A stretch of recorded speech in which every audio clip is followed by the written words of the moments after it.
L'anello del Nibelungo di Richard Wagner. L'antefatto. Il dio supremo Wotan cerca il potere del mondo. Per farlo cambia l'ordine naturale e d'ora in poi è vincolato dalle leggi che ha stabilito. Come segno del suo potere fa costruire il Valhalla, creato dai giganti Fasold e Fafner, e promette loro la dea Freya come ricompensa. L'oro del Reno. Il Nibelungo Alberich ha rubato l'oro del Reno alle figlie del Reno. Da essa ha forgiato un anello che gli dà potere, a condizione che rinunci all'amore. Wotan ha incaricato il semidio Loge di cercare un pagamento alternativo per i giganti, perché sua moglie Fricka gli ha proibito di commerciare la sua sorella Freya, poiché essa, in quanto dea della giovinezza, assicura la vita eterna agli dei. Quando Loge parla loro dell'anello leggendario, i giganti vogliono l'anello come pagamento. Wotan e Loge si recano nel regno dei Nibelunghi e rubano l'anello ad Alberich. Gli rubano anche l'elmetto mimetico che il fratello di Alberich, Mime, aveva forgiato. Alberich maledice chi possiede l'anello. Wotan vuole tenere l'anello e offrire l'oro catturato ai giganti, ma i giganti vogliono il potere e insistono per avere l'anello. La misteriosa Erda appare e avverte Wotan delle maledizioni dell'anello. Poi Wotan paga Fasold e Fafner con l'anello e l'elmo magico. Quando Fasold prende in mano l'anello, Fafner uccide Fasold. Fafner si trasforma in un drago con l'aiuto dell'elmo dell'invisibilità e si trasferisce in una grotta con l'anello. Informazione ausiliare. Wotan rivuole l'anello, ma non gli è permesso di prenderlo da Fafner stesso, poiché è vincolato dalle sue stesse leggi. Egli genera segretamente con la saggia Erda il fratello e la sorella Siglinde e Sigmund. Sigmund deve rubare l'anello al drago Fafner con l'aiuto di una spada. Un giorno Siglinde viene rapita da Hunding. Wotan la trova e deposita una spada nella sua casa. La Valchiria.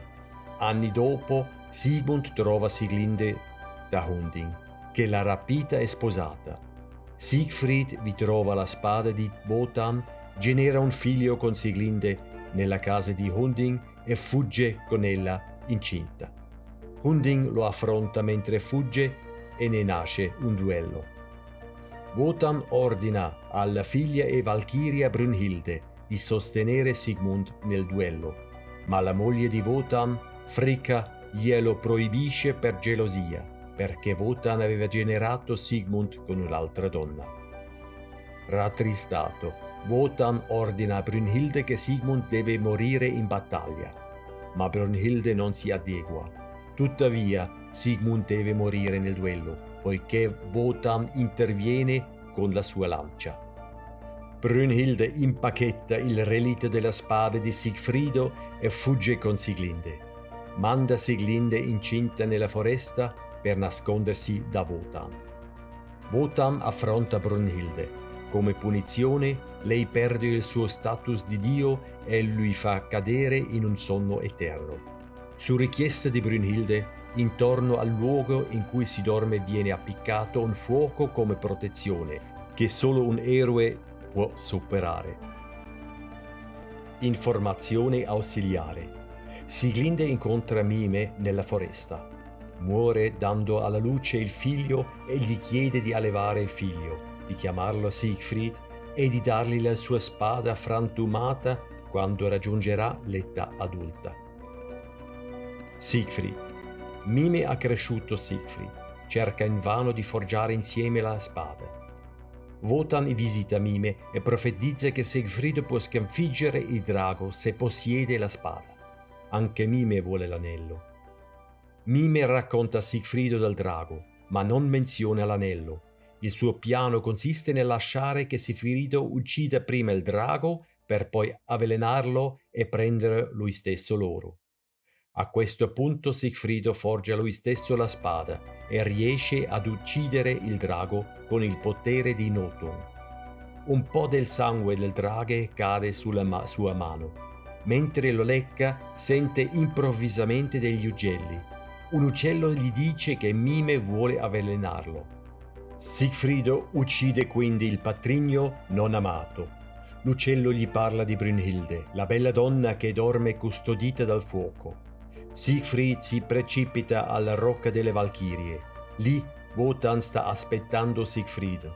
Sigfrido entra in conversazione con lo straniero e riconosce Wotan come il responsabile della morte di suo padre e distrugge la lancia di Wotan con la sua spada. Ora Wotan è impotente e lascia la roccia. Siegfried passa attraverso il fuoco e raggiunge Brünnhilde. I due vivono un'estatica notte d'amore.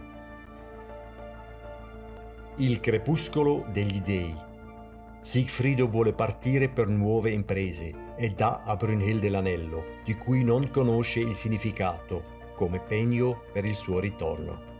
Brünnhilde apprende che senza l'anello gli dei sono condannati, ma non è disposta a rinunciare alla sua promessa d'amore. Sigfrido nel frattempo è arrivato al castello dei Gibichon, nel regno di Gunther.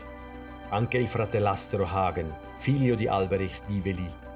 Vuole l'anello e intende usare Gunther. Gli promette la bella Brünnhilde. Danno a Siegfried la pozione dell'oblio. Dimentica Brünnhilde e si innamora di Gudrune, sorella di Gunther. Gunther e Siegfried diventano fratelli di sangue e Siegfried vuole aiutarlo a raggiungere Brünnhilde.